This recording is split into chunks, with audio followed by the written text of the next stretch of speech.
couple tweets out responding to some questions that was just asked of me. So thank you for joining. It's another week, another I don't even know what week we're in the quarantine, but like I said, another week of quarantine, another week of the midweek check-in, another week in the month of May, which is what I call the month of action.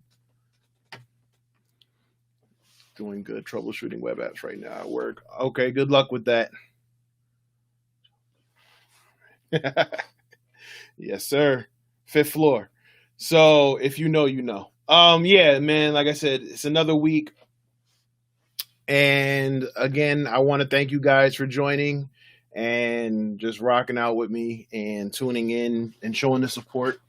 So just before we get started, I want to congratulate all the graduates of 2020, high school, middle school, grade school, whatever it is you're doing, college. Congratulations. I know this year has been a difficult one, and it's definitely unorthodox. And I feel for you guys who aren't able to kind of walk and enjoy that moment, but I hope you're celebrating in other ways. And once all of this clears up, I hope you definitely are recognized and celebrated for your accomplishments. I want to send a personal shout out to my son, who graduated fifth grade and will be now going into middle school, and my sister, who's graduating high school and moving on to the next phase of her life. So yeah, congratulations to everyone. Like I said, it's difficult right now, but like I said, just know that your hard work is definitely recognized and appreciated, at least on my end. So with that being said,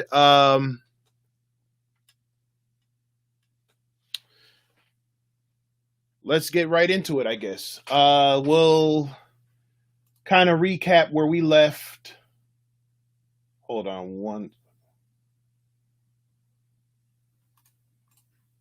We'll kind of recap where we left off last week, where it was a little bit hectic, but I definitely enjoyed it. I actually streamed on Twitter and YouTube and on Instagram, kind of all at the same time.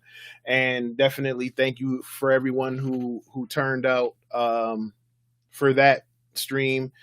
We just kind of did a Q&A session where I just kind of answered a bunch of different questions as far as cybersecurity or a tech career in general. So again, thank you to those. And I wanted to kind of follow up because there were some more questions that were asked that I didn't get around to after the stream, as well as some new questions that were just kind of brought to my attention as I started promoting the stream today. I'm just forgive me. I'm just kind of looking back and forth. Someone just sent me something, so I was just trying to see what was going on there. But before we do, does anybody have anything for me, or anybody want to update what they've been doing? Make sure I didn't lose you guys.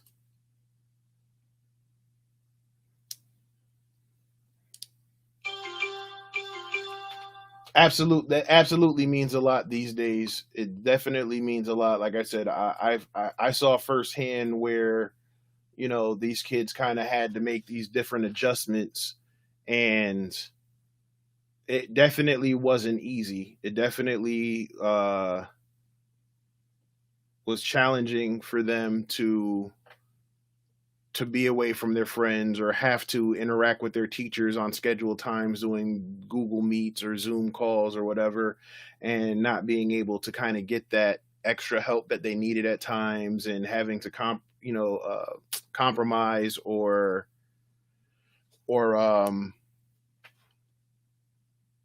adjust and adapt. So like I said, it definitely was a lesson taught and lesson learned for them.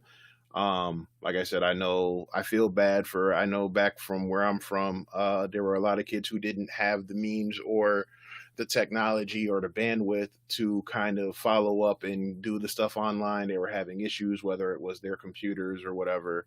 or just the school networks. There was a lot of difficulties. So like I said, my heart goes out to you guys. Pass or fail. Like I said, just we'll get through this. Just studying. Got an interview with. Hey, good luck, man. Listen, that's actually a perfect segue with your comment about studying and you got an interview. So first of all, good luck on your interview. Don't overthink it. If you don't know, don't force it. Tell them that if you don't know the answer to the question, tell them that you don't necessarily know the answer to the question, but you can get the answer to them. And make sure when you send your follow-up email, you do send that answer to that question. Again, they don't expect you to be perfect. If you can quickly Google during the interview, go for it. But like I said, just don't overthink it. Don't let the moment take over you and you get overwhelmed. Definitely just take your time, take a moment, even if you need to kind of repeat the question just to buy you some time to kind of get your thoughts together. Just take it naturally. I know a lot of people, me included, sometimes when you're really when you're really eager to get started or get that job, sometimes you get overly excited, and then when you get the interview, your brain turns into mush and you can't really answer the question. So like I said, I would just definitely kind of take a breather and take the moment to answer those questions. What's a good time frame for follow-up emails? I typically do either like later on the next day, or a couple of days. Don't let more than like 2-3 days go by, to do a follow-up email. Like I said, if the call, so if I had an interview in the morning, I might send the follow-up email the next day, or or something like that. As far as, like I said, I never let it get past 1 or 2 days though. I've waited 3 days before following up. Yeah, I've usually heard that 3 days is the maximum. Don't let it go too far. Still living a dream. Good to have him. Yep, MJ is definitely the GOAT. You know what I took from that that documentary. If you don't know what we're talking about, we're talking about the Last Dance documentary. I'm still watching. I still need to catch up on the last 2 episodes. Actually, maybe the last 3 episodes. But what I took from that documentary is just Jordan's work ethic, right? And I'm a bit older, so I'm a Jordan fan. So I, followed Jordan pretty much his whole career. I'm still a Bulls fan to this day. Like, I'm not one of those that jump from team to team. Like, even when Jordan went to the Wizards, I was still a Bulls fan. But what I took from that documentary was just, how hard he worked and how hard he pushed his teammates to work and earn that all 6 of those rings, but especially that last one. His methods may have been unorthodox. Some people might even call it bullying. But like I said, he knew how to get the best out of whoever it was, from Scottie Pippen, Dennis Rodman, Scott Burrell, to whoever was on the bench. He knew how he knew what to do or what buttons to push to get them to perform when the lights were on. And like I said, regardless of what you may think of how he did it, he got it done. So that's one thing I definitely took from it. Like, his mindset, the mindset that he put himself into, that me against the world or us against the world mentality, that, you're either with us or you're against us. And basically, if you ever said anything against us, I'm going to make you regret it. That's definitely something that I took with me for a very long time, especially in my career, trying to make a name for myself or trying to stand out in my job. So, like I said, there might be some things you don't agree with how he did it, but I would definitely look at the overall picture, and I would honestly learn from that, and take what you can to apply it to how you do your things every day. It's very similar to like Kobe Bryant with the Mamba mentality, right? Rest in peace. His work ethic, how he approached things, how he just he was the first guy in, last one to leave. These are things that you can actually apply to what we're doing in anything you do. So let's see. What are some minor things a candidate can do or say that would seem impressive? Um,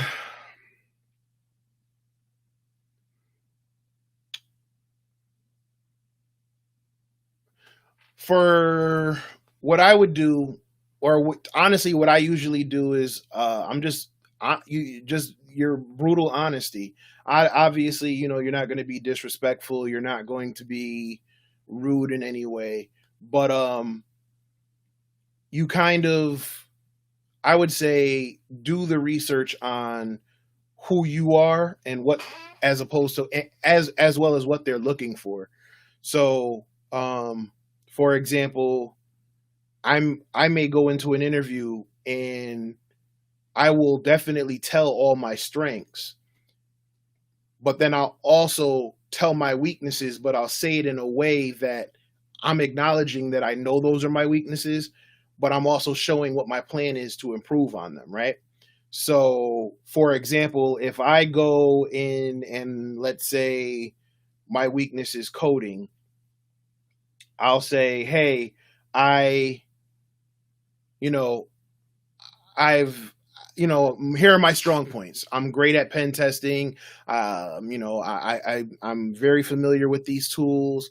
However, my scripting in my Python might be a little bit weak, and I know that. And with things changing, I know Python, or Python and coding are definitely good tools to have to help write your own scripts or anything like that. So I've enrolled myself into a class, or I'm taking some online courses in my free time. This way it kind of shows, okay, so he says he's weak here, but he's showing what he's doing. They tend to do, like, again, like I said, I just kind of do I just go with the honest approach. Like, if someone asks me a question, I will try my best to answer the question. But if I don't, I'm just going to say, honestly, like, I don't necessarily know the answer to that question, but I know how to get the answer to that question. And like I said, before the day is done, I'm going to answer that question. So I'll leave the interview, get in my car, research it, make sure I understand it, and then say, oh yeah, by the way, here's the answer to this question. That seems to have worked for me. Like I said, it's just the honesty of it, and knowing your stuff, and knowing the company before you walk in. So obviously, I'm not telling you to go do like a whole OSINT campaign on anybody, but just kind of know the particulars, know what they're into. So, know what. So if it's a medical company, know what type of medical equipment that they're working on, or know what type of stuff that they're doing, or what their plans are in the future. Things that you can find from a simple Google search, nothing too in depth. And explain how your skill set or who you are will help be an asset to that company and them moving forward. Go one step further and leave a thank you card with the receptionist to give the interviewer. Yeah, you could definitely do that, Roel. I like that it showed that his passion for the game was at a different level. Yeah, you know what? But and that's my point. If you're passionate about something, you shouldn't be apprehensive to kind of go all in, right? So like, if you want to be the best version of you possible, yeah, there's going to be their bad days. There's going to be days where you don't feel like it. There's going to be days where honestly you probably should get some rest, because that's definitely important, and I'm going to get to that too. But that passion should be one of the things that keeps you going. Like, again, like last week I talked about my why. Earlier this week I posted stuff about my why. Between that and your passion should definitely help help you achieve whatever goal it is you're looking to achieve. What I do is research a company and search for something specific to them. Exactly. Mention OSCP, talk about a home lab. So, right. So, okay. So for example, Ty, yeah, if I'm a pen tester, which I am, but if I'm applying for a pen tester position, I'm definitely going to mention what my plans are for certifications.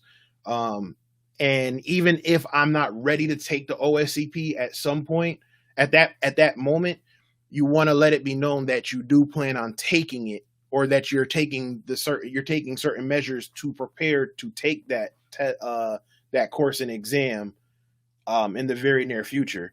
Um, Employers hear OSCP, especially employers who are really security minded and pen test focused. They hear the word, they hear those letters, and it's like, oh, okay, cool. Maybe he doesn't have it, but this is what he's working on. Another thing, since we're talking about pen tests, what I do to impress anybody, and what I tell people who join me for like coaching sessions or anything to try to get a pen test job, I tell them to find some machines on VulnHub or Hack the Box, and get and work on those and get root, right, and then turn around and write up every step you took. Write up a proof of concept report of the step by step measures you took from the initial Nmap scan to getting that root shell. And detail it, add screenshots, show whatever requests you put in and the responses you got, and make sure that it shows that you knew what you were doing in that process, right? So, for example, I'll write something up and I'll say, okay, I ran this Nmap scan with these flags. My SV flag to look at the version, the V for verbose,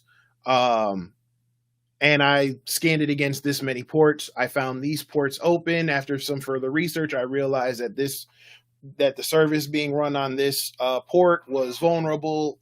Now I researched it. I looked it up exploit DB, or I looked up Metasploit, found an exploit for it. This exploit will cause it to do this. I ran the exploit.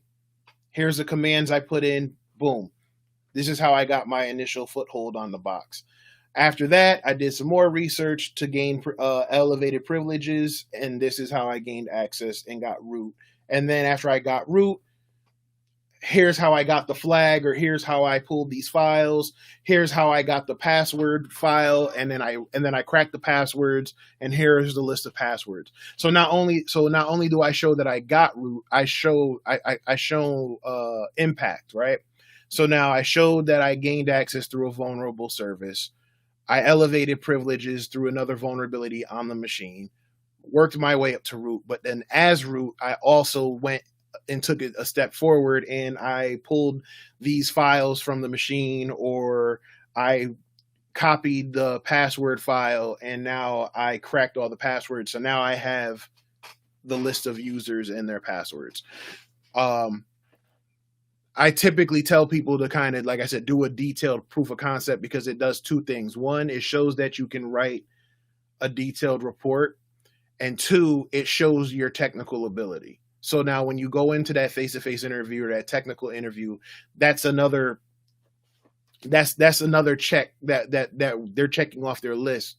And now again, you just it makes it easier for you to kind of just let you be you and let yourself shine through the interview. So that's what I would say as far as trying to impress people.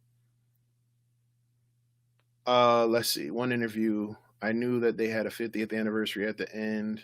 I asked what the vision is going. See, and exactly, like, you kind of do those things. Actually, another thing that you could do during an interview is make sure you turn the interview on them, right? An interview isn't one way. They're interviewing you to see if you're a fit for their team or their company. You should also interview them to see if they're a fit, or if that company's a fit for you, right? Know your worth. So ask them what their future plans are. Ask them, how big is the team? What are they working on?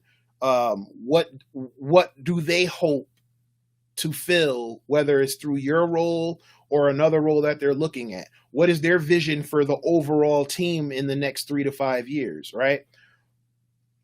The reason why you're doing this is because now, it also shows them, okay, yeah, he or she is looking to work with us down the line to be the best version or the best team possible. But also, you might you might apply for that job and go in for the interview and not like it, right? So, I mean, I can't tell you how many interviews I walked into, and we're doing an interview, and I'm like, you know what? I don't think this is going to work. I had an interview where I pretty much all I needed to do was just sign the documentation, and I met with the guy who was supposed to be my supervisor. We went out for lunch, and by the end of, I didn't even finish my damn meal, and I'm upset about it because it was a really good chicken sandwich. But seriously, like, I was talking to him and just listening to how he was talking and whatever. I just kind of looked at it and said, you know what? No, I think I'm all set, man. Thank you for the opportunity, but yeah, I don't think this is gonna work because I saw myself down the line clashing with this individual. He said or did some things that just kind of struck me that kind of just didn't sit well with me, and I just knew that eventually he was going to try, and he was going to try something, and he may succeed, but the success, his definition of success and mine were two different things. Let's just put it that way. So I walked out of the lunch and I called the HR representative and I called the VP and I thanked them for the opportunity, but I said, I just don't think that would be a right fit. So make sure you're interviewing them as much as they're interviewing you to make sure that the fit is mutual.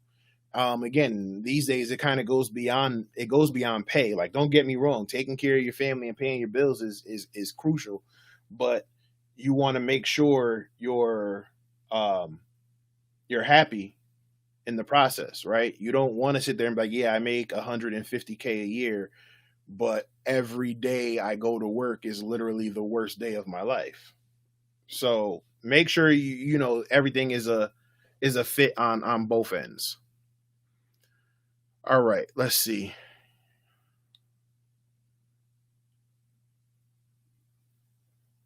No, it's true. It's true. Like, I mean, everybody has a face or a mask that they put on in an interview, but sometimes you can't hide being a certain type of way. And again, for PC purposes, he was definitely a certain kind of way. Let's just say he was a tech bro. All right. So, I don't want to butcher any names. So, Divided Soul on Twitter, Lane Bryant, asked, how do you stay focused while learning new skills or prepping for certifications? So thank you for that question. And personally, how I stay focused, I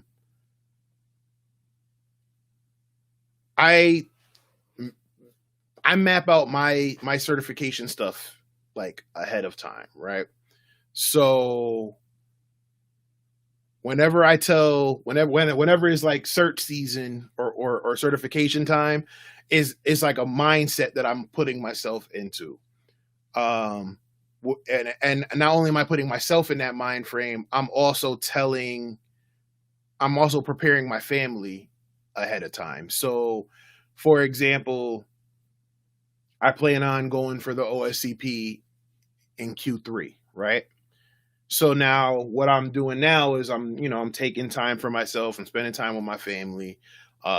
And I'm just kind of clearing my mind while I work on other projects, but I'm just clearing my mind in preparation for the grind that I know that's going to come with doing these labs and preparing for the exam. So now when it's time to prepare for the exam, now I have a free schedule. So I may have written because I have my blog and other endeavors that I do, I've prepared myself months in advance so that I can dedicate this time. Now, with that being said, when in certification mode or when you're studying or whatever it is imperative that you take breaks, right? And I learned this the hard way for that same exam. I sat in this very chair from 6 p.m. at night to like 2 in the morning. And then I would get up at like 6 a.m. to try to either work out, walk the dog, whatever, and get ready for work for the next day. And I did that for about 3 months, 4 months straight. And in the end, it like, I won't say it damn near killed me because I don't want to over exaggerate, but I was definitely health wise the worst I ever was after that. So when you're studying, you make sure you do it in increments, right? So if you're studying for a certification, maybe go for 3-4 hours a night, maybe 5 hours a night, depending on what your work schedule is. Go for a few hours a night. Make sure you take a little breaks to kind of get up, walk, get a drink of water, something in between. You pace yourself. If you're stuck on something, like if you're taking a practice exam or something and you're stuck on something, step away for a minute, take a breather, come back after you take that break so you're not like just focused on it and killing yourself. The funny thing is, what I learned is that as you pace yourself better and take breaks as needed, it helps you stay focused. It helps you stay in the zone longer. In the beginning, when I was just going for cert after cert, it was like, yo, I finished work, boom, I'm spending 3-4 hours a night practicing reading. And then as I got into cybersecurity and started doing more technical hands-on stuff, the mental exhaustion got a lot worse. So how I would say stay focused is, honestly, like I said, take the breaks as needed. You could write notes in like maybe or flashcards, and throughout the day you can review in free time. But when you go into hard study mode, like I said, make sure you take those breaks in those 3 to 4 hour increments. Maybe you could do it a little bit longer on the weekends if you're working full time, like most people. You could take more time on the weekend. So instead of 4 hours, maybe do 5 or 6 hours, right? But you're still taking those breaks. Go out, get a breath of fresh air. Take a break, get something to drink, go get something to eat, take a walk in the park, something that kind of gets you away for at least 20 to 30 minutes at a time. 15 for like shorter breaks, but like 20, 30 minutes at a time, and then come back and continue. I, like, when I was prepping for the CISSP, I took a break after every practice exam, right? Because the practice exam might take you anywhere from 45 minutes to an hour. But I would take the practice exam, I'd finish it up, see what the score was, then I'd take my break. Then I would come back from my break, look at what I got wrong, review the portion of the CISSP that explained what I got wrong, review it, take another break, come back, maybe take another practice test. And that's what I would do. I would probably take 2 practice tests and review, or 3 practice tests and a couple reviews a night. And then, like I said, on the weekends, I do a little bit more. And then maybe like 2 to 3 weeks before the exam, you do like a major cram session, and then you go less as you get closer to the exam, because again, you want to kind of be as rested and relaxed going into it. Like the day before the exam, the night before the exam, I wouldn't even look at anything, right? I would do a little bit of review, maybe 1 practice test, don't touch it. Let that rest help you, right? Refresh your body, refresh your mind, and then you go into that test the next day refreshed and ready to go. So that would be my answer to how I would stay focused. I would, like I said, pacing yourself is definitely a way to stay focused. Also, that is half of the battle. The other half is, if you have a significant other or you have outside interferences, you need to set that expectation, right? So it's kind of like when I was talking about working from home a few weeks ago. where I was talking about how just because you're working from home, someone who's not familiar with what that entails, they might look at it like, "Oh, you're free to do this," or "Here, I need you to come upstairs and run this errand for me," or "I need you to do whatever because you're working from home. You're not in the office, so because you're here, you're available to do whatever it is we need you to do." No, you need to set the expectation of just because I'm working from home does not mean I'm home from work, right? So those are two different things. Working from home is working from home. Home from work is I'm home after a long day or after a day of work and now I'm free.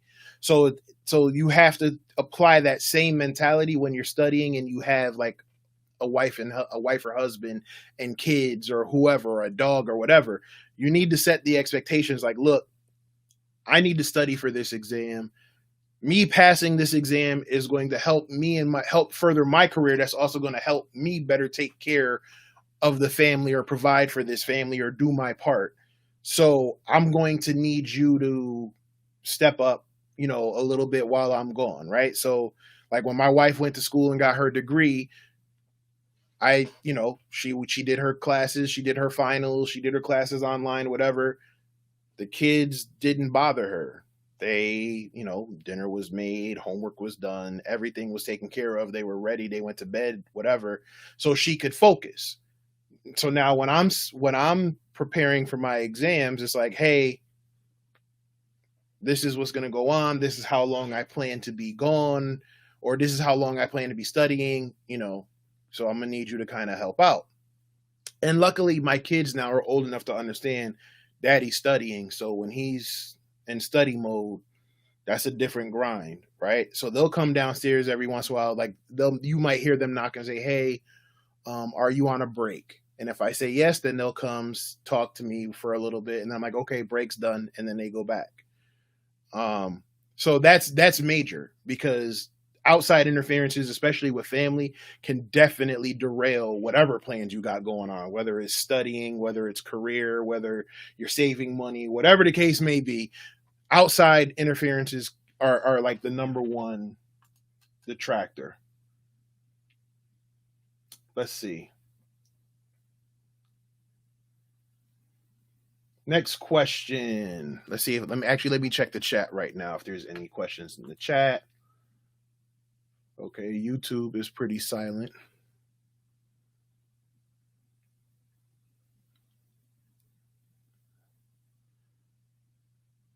How come the industry we keep seeing these ridiculous position requirements?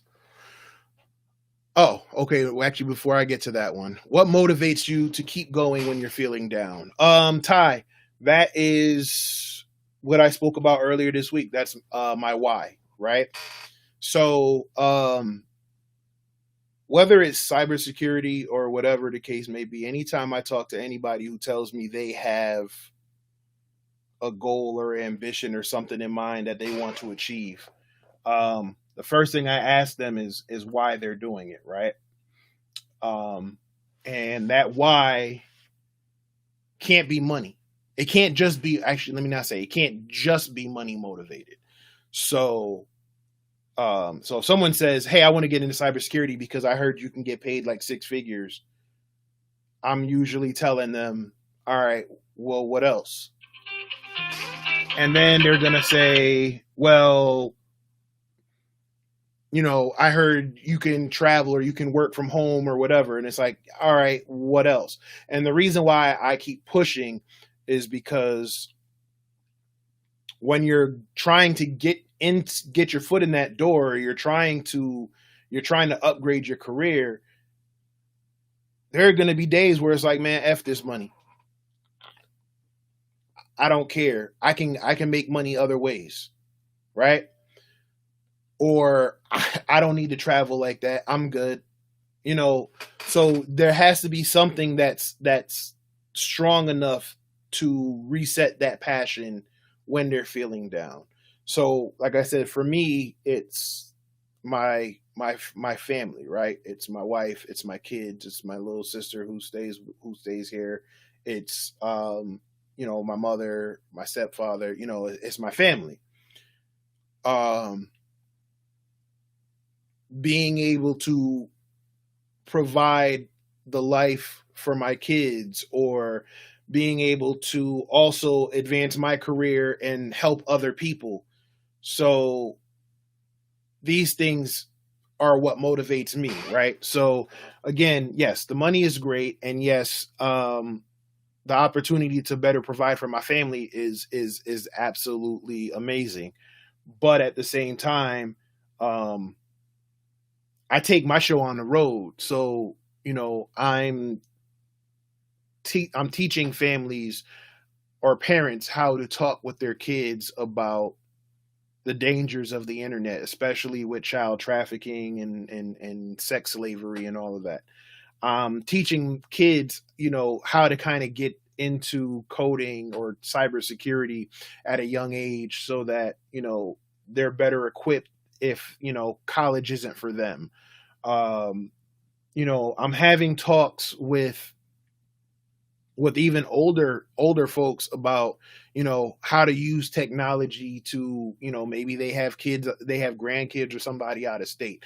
These are all things that kind of motivate me to kind of be better, and not just in cybersecurity, whether it's in speaking, whether it's in dealing with difficult times.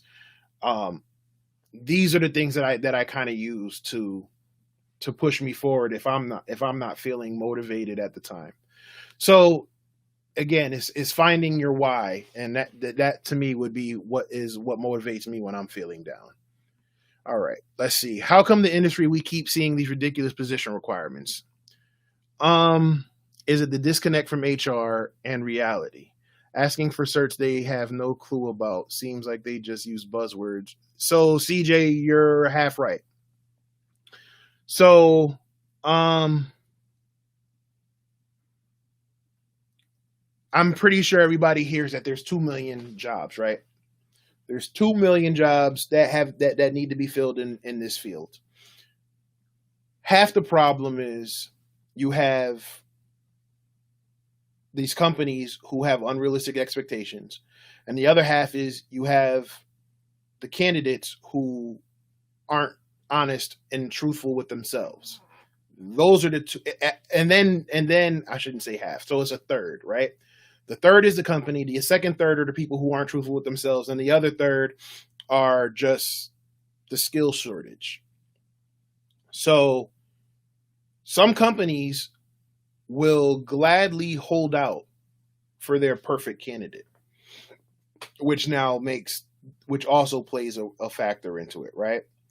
So to your point about doing with buzzwords, yeah, they'll say things like, "I want you to have a bachelor's degree and 10 years of experience in your CISSP and your OSCE or whatever," and it's like, dude, that's just not that just can't happen, right? So you have to kind of bridge the gap, or you have to meet halfway. So there are a bunch of people coming up right now who are trying to learn the industry but don't know how, right? And because they've been told elementary, grade school, college, right? And college may not be an option, right? I'm gonna use myself for example. Uh, I got accepted to different colleges and stuff like that, but I didn't get a full ride and I couldn't afford it, and I wasn't gonna put that burden on my family. Um, so on top of a few other things that happened, I went to the military.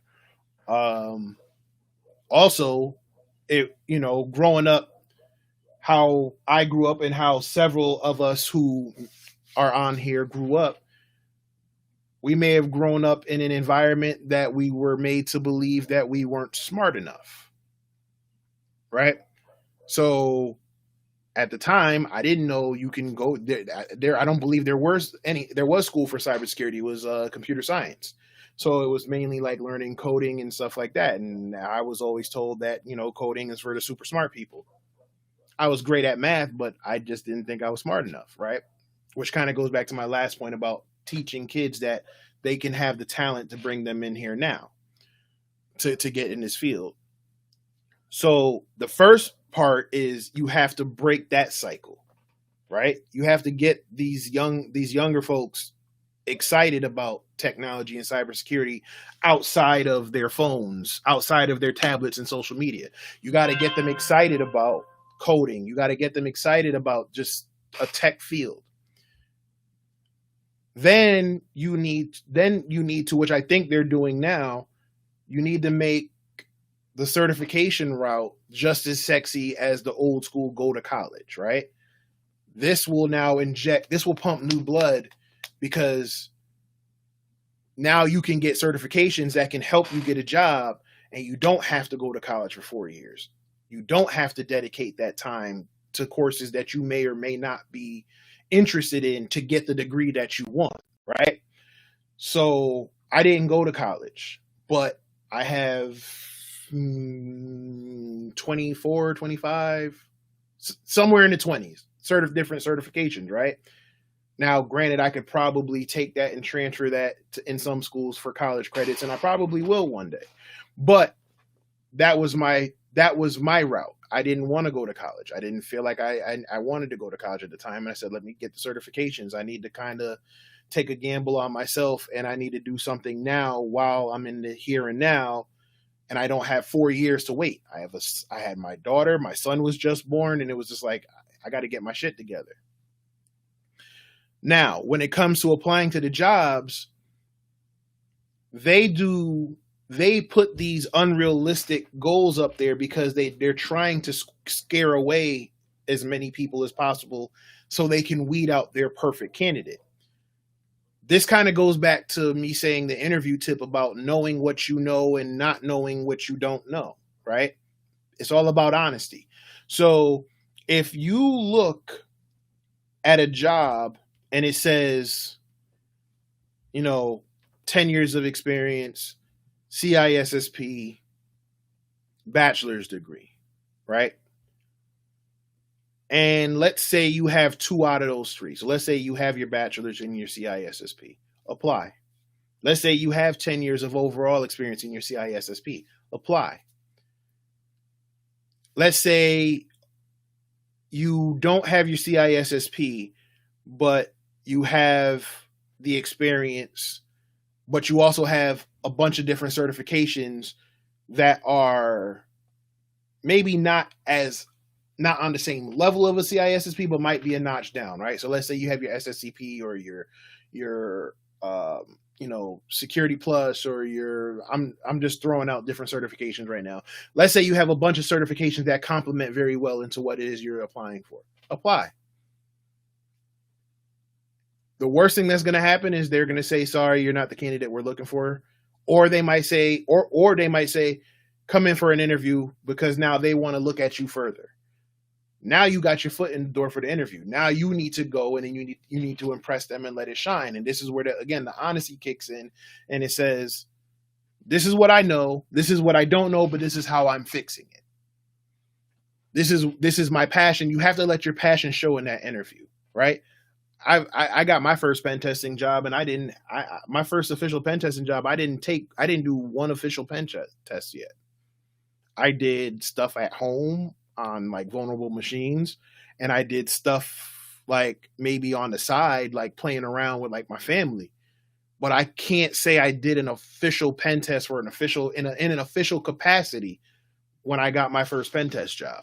But in that interview, I damn sure showed that I know my stuff and that I'm passionate about advancing in my career, right? I had my CEH and I had the experience. So it just kind of, you just got to kind of make it work for you.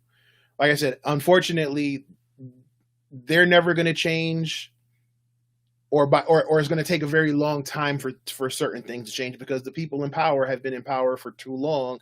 And this just goes across the board anywhere. And I don't want to kind of ramble on something else, but unfortunately, these people at these companies aren't real, they're still kind of stuck in the old ways in the old days, but you still got to find a way to make it work for you. If not, again, there are there are way more jobs out there that you can apply for. You just kind of, like I said, you just got to look for them. All right. What would it take for you to feel accomplished in this industry? That's a loaded question. Um,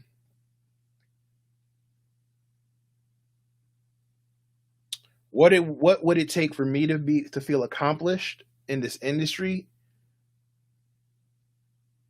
Not to go off topic or to go too deep, I would have to be accomplished with myself, right? Um, and again, not I don't want to go too deep, but screw it. We're being honest here. Um, I'm always feeling like I got something to prove, right? Whether it's because I didn't go to college, whether it's because I don't have as much experience as other folks, whether it's because I'm a black man in a industry that's dominated by other races than African American. I always feel I'm always on edge and feeling like I need to kind of make sure I'm on top of my game at all times. So again, whether and that's just not that's not just in this field. That's on social media. If you talk cybersecurity or you talk tech stuff on social media, like I said, I mean, you see it a lot, especially with women or women of color, where their technical abilities are always being questioned because they're female. So it's not to that same level, but it's definitely still challenged than the majority. So for me to feel accomplished in this industry, um, I would want to achieve all the goals that I set out for myself, and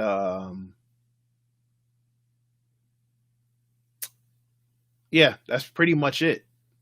Like honestly, like but the problem is I'm always setting new goals for myself. So like I said, so right now it's kind of getting myself in prep mode for whether or not I'm going to take the OSCP in Q3. But then I'm also working on doing my coaching stuff to help people get into the field. Um, doing talks or public speaking at conventions or anything like that. Um, so for me to feel accomplished, I would have to just I would just have to feel accomplished in myself. So that hope that answered your question. Exactly. Would it still be enough? Again, I think if it would have to be enough for me. So, um, I don't know. I don't know.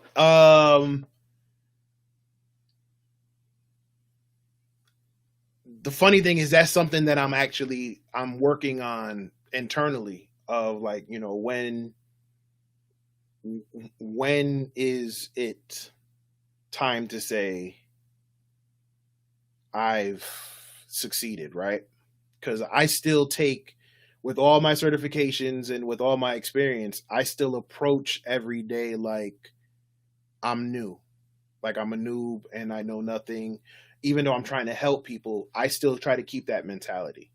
So for me, enough would probably be, like I said, knowing I've achieved the certifications I want to achieve. Um, I don't at this point. I don't really care about status or stature or position rank in the job world, as long as I can take care of my family. Um, so I don't know. That's something we probably gonna have to talk about offline. Would you still need to prove yourself even though you have the feeling of self accomplishment? Um,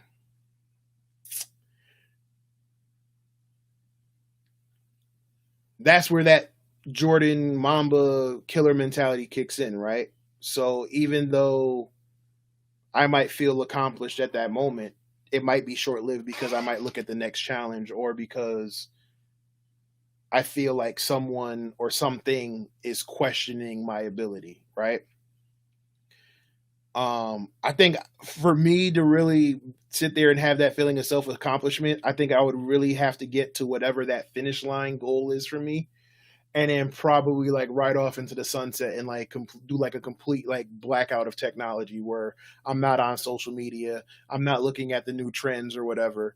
I feel like I'll always have my hand in some form of technology until I can't anymore. Um, so I think I would honestly probably feel accomplished when I see like other folks like us make it and know that I may have had a hand in it, right? Whether it's directly or indirectly. When I start to see that the tides are changing, will that happen? I don't know. Like I said, that's gonna be one that is gonna be a reoccurring question, I think, and definitely something to think about. All right. So, hopefully I didn't lose too many folk. Like I said, good going too deep. Like I said, Ty, we're gonna talk about that one though. So, final question that I have right here, if no one else has anything online after this, is what do I wish I knew when I started? Um, what did I wish I knew when I started?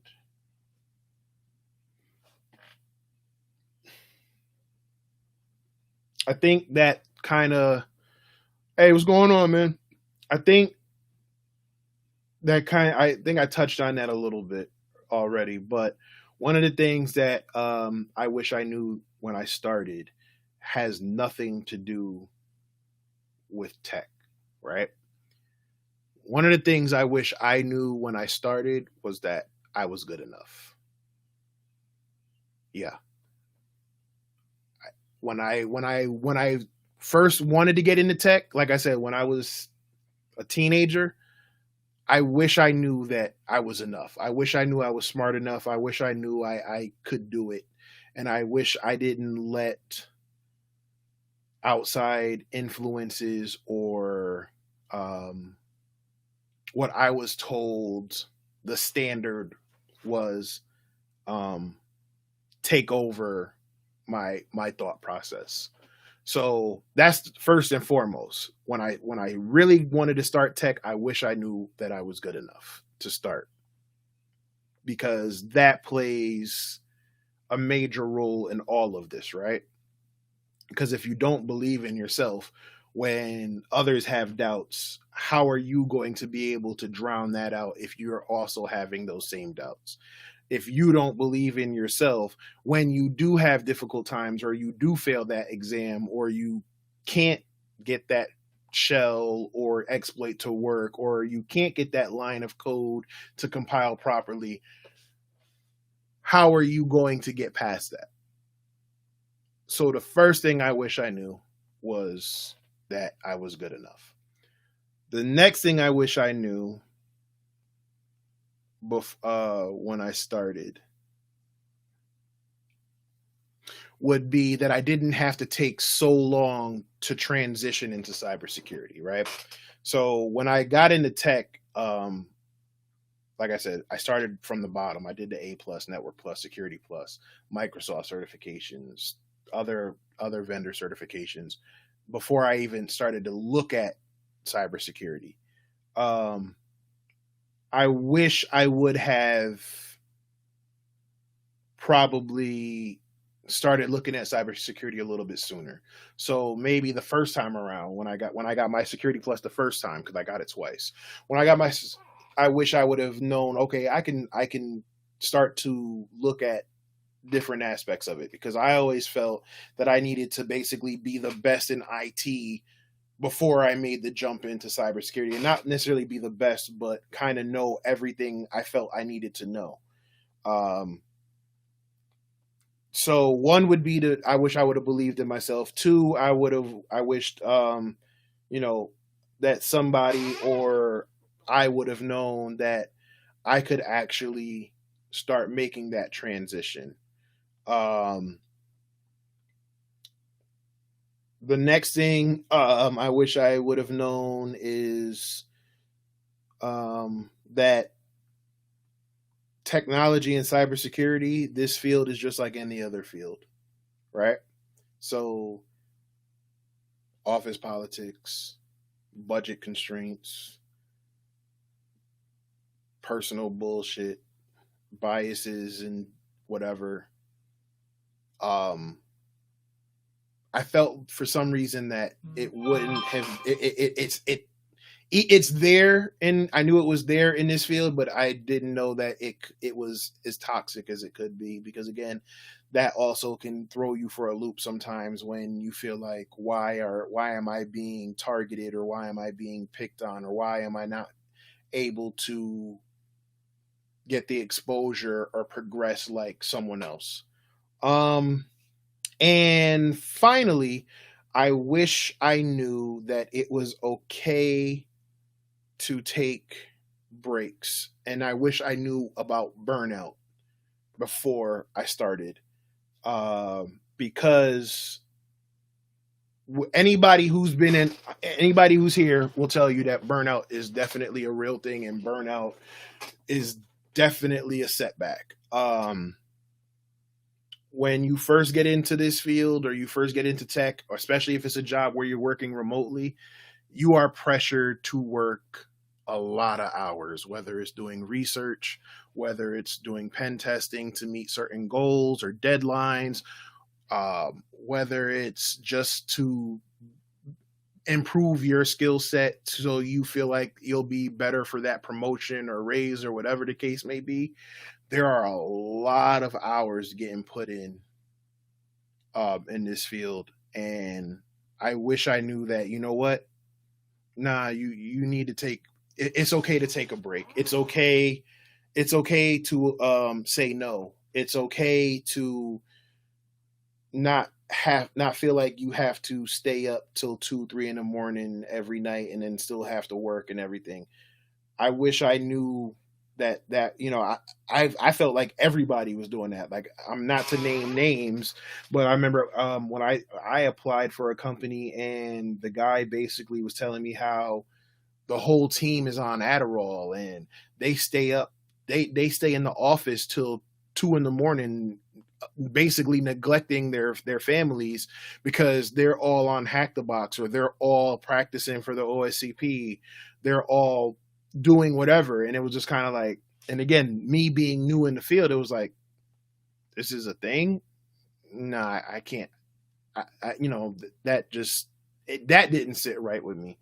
Um, so yeah, I wish I knew. I wish I knew about all of that, and I wish I knew my worth. So yeah, I don't want to go too deep again. So let's see. How do I perfect documentation writing? Um, by writing. So like, if you're talking about like pen test reports or stuff like that, I would say go on Google and look at different templates for different reports. Whatever it is that you're trying to write, whether it's like an assessment write up, a proof of concept, a bug bounty report, a pen test report, whatever the case may be, just kind of look how it's structured and borrow that template.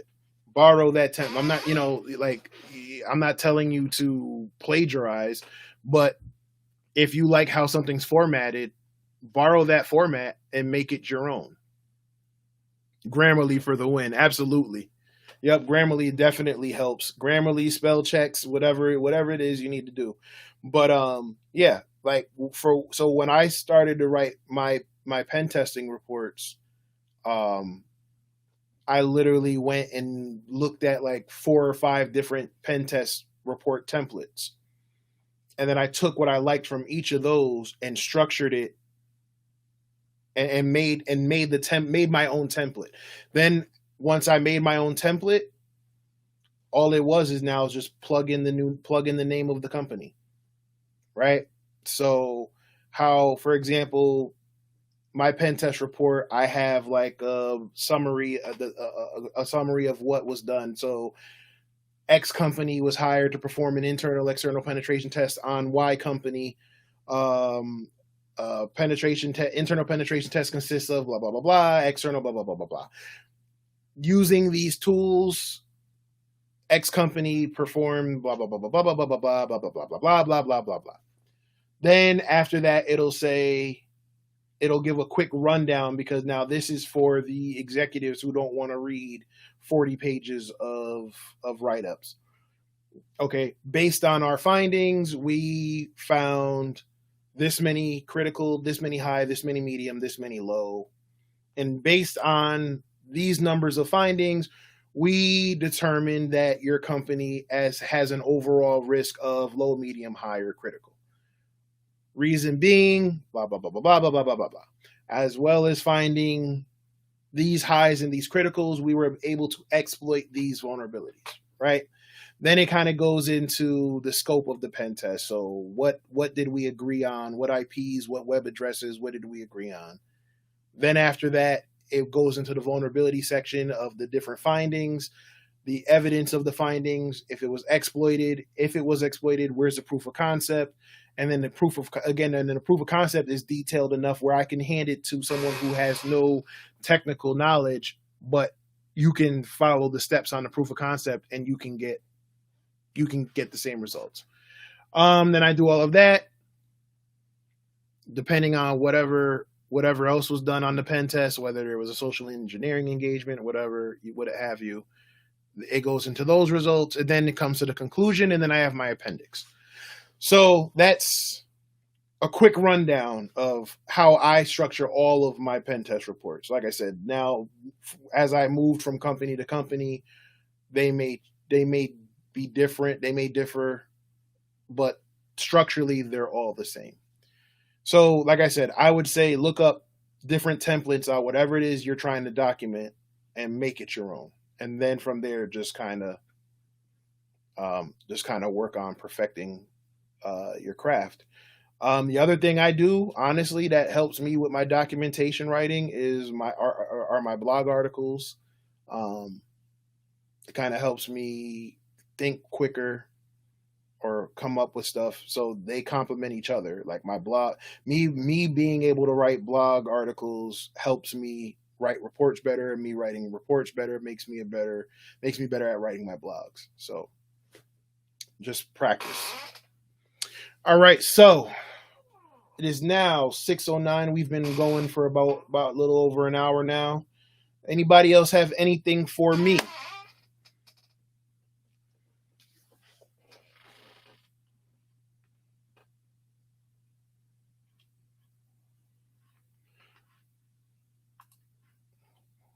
So since y'all are here, hold on, that chair, man. Thanks, man. Hold on. I think I have the link to the chair on my website.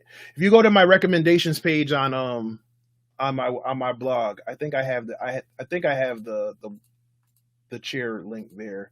I'm definitely gonna get another one. Just thank you so much for real. Hey, no problem, man. Listen, that's always been my goal. I want to be as honest as possible. Like I said, I didn't have someone to kind of explain these things to me when I got into the field. I didn't have that quote unquote mentor. And again, these are things that now that I know these are situations that I had or difficulties that I had in my career, I try to make sure that someone coming up will have the answers to these questions, whether it's through me directly, through my messages, or anything that I have online. Like I post most of the live streams that I do on Twitter. They go directly to YouTube after I'm done. And then, like I said, I also do live streams on Instagram and sometimes Facebook. I'm gonna be honest, Facebook's a little bit more toxic, so I avoid Facebook more than I do the other platforms. But at the same time, again, if I'm being fair and I'm being honest, I should reach out to those, because I shouldn't let the actions of a few mess it up for everybody. So, like I said, I definitely plan on doing this more. I started off with just a month of action type thing, but I think I'm going to continue doing these check-ins. I'm going to add on to it. Like I said, I'm going to try to get more technical. I'm just trying to find the time. Now that the kids are kind of done with school and stuff like that, I will definitely have more time where I can, jump in and do a quick CTF or something like that, and do a few more of these. So with that being said, thank you all for joining tonight. You guys take care. You have a good night, and I will see y'all later on or next week. I might do a different stream this weekend. I might actually do some gaming. So we'll see. You guys take care.